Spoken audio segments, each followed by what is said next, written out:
So guys,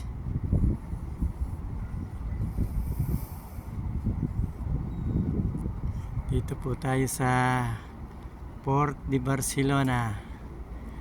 Yan.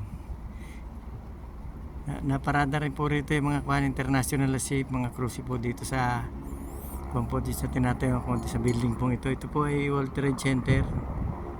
Tinatayong kung ito. Yung po namang harap kong yan po ay biyahe lang po dito sa Barcelona, sa Europe. Yung mga kung ito, sa harap na yung mga na-parking diyan. Wala pa po ay Sabado eh. Yan. Dito po naman sa dulong yun ay dito mga Barcelona parang biyahe niyan. Yan, mga yan. Ito po naman sa kabila ng tulay na yon, yung pong malayong yun. Ayan, mga cruise ship na po yan, mga malalaki na pumpuan yan. Ayan. Ayan, dyan po ang terminal ng mga cruise ship dito.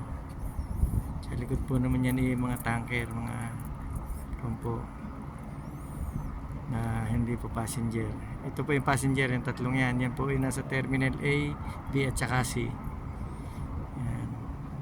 Kompleto po ng barko ngayon dahil Sabado maraming turista. Ayan guys. Pensya na po at medyo malabong video ko yata. Mainit po rito eh. Ayan o. Ayan guys.